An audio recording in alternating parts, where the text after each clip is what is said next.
بسم اللہ الرحمن الرحیم۔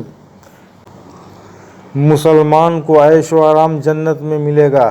حضرت عمر رضی اللہ عنہ سے روایت ہے، رسول اللہ صلی اللہ علیہ وسلم نے فرمایا کہ اے خطاب کے بیٹے عمر، کیا تم اس بات سے خوش نہیں ہوتے کہ ہمارے لیے آخرت میں آرام ہوگا؟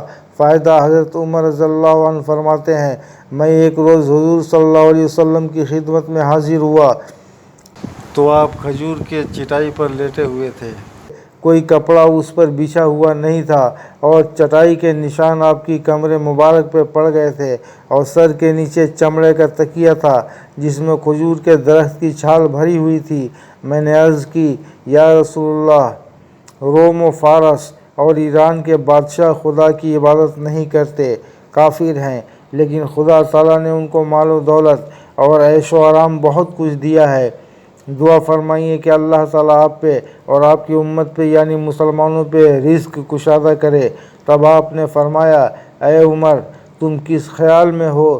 مسلمان کو مناسب نہیں کہ اس دنیا فانی کے عیش و آرام کی آرزو کرے، اس لیے مسلمان کے آرام کرنے کی جگہ جنت میں ہے، اور کافروں کو دنیا میں آرام ہے۔ دنیا ان کے لیے جنت ہے اور آخرت میں ان کا ٹھکانہ دوزخ ہے، اور دنیا مسلمانوں کے لیے جیل خانہ ہے۔ ظاہر ہے جیل خانہ میں آرام نہیں ہوتا۔ اس حدیث شریف سے معلوم ہوا کہ کافروں کی دولت اور عیش و آرام دیکھ کر مسلمانوں کو رال نہ ٹپکانی چاہیے، بلکہ مضبوطی سے اللہ و رسول کے حکموں پر چل کر اپنی آخرت بنائیں۔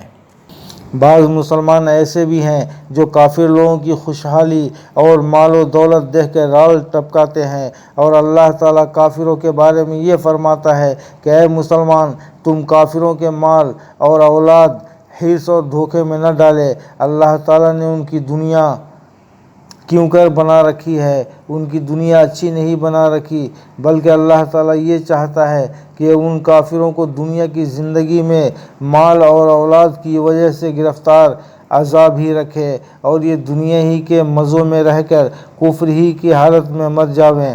اللہ تعالیٰ کے فرمان کے موافق دیکھنے میں بھی آتا ہے کہ کافر لوگ دن رات اسی دھن میں لگے رہتے ہیں اور خوب مال کو جمع کرتے ہیں، اور بڑے بڑے محلات اور کوٹھیاں اور باغات وغیرہ بنواتے ہیں، اور آخر سب کچھ چھوڑ چھاڑ کر ایک دن راکھ کا ڈھیر ہو جاتے ہیں۔